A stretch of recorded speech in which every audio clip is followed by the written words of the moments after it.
अबे लाग हो कि दाल में नहीं पड़लो छौड़ी तड़का।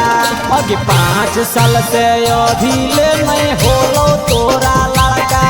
अगे 5 साल से छौड़ी तोरा होलो नहीं लड़का।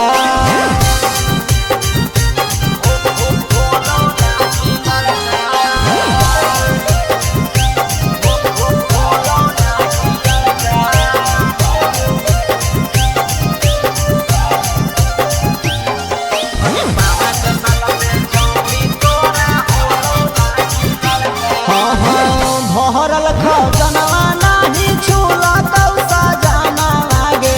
जहिया से छौड़ी करैली गवाना लागे। भरल खजनवा नाही छूला तो सजाना लागे। जहिया से छौड़ी करैली गवाना लागे। कहली छोट हो तोरा मिललो अब की बड़का।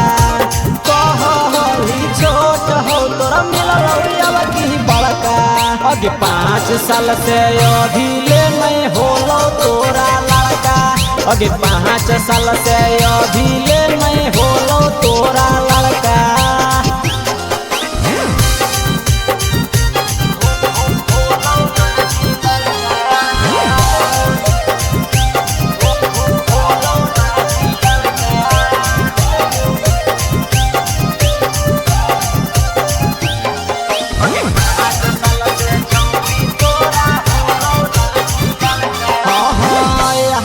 के छौड़ी तो बनाइले भतार गे।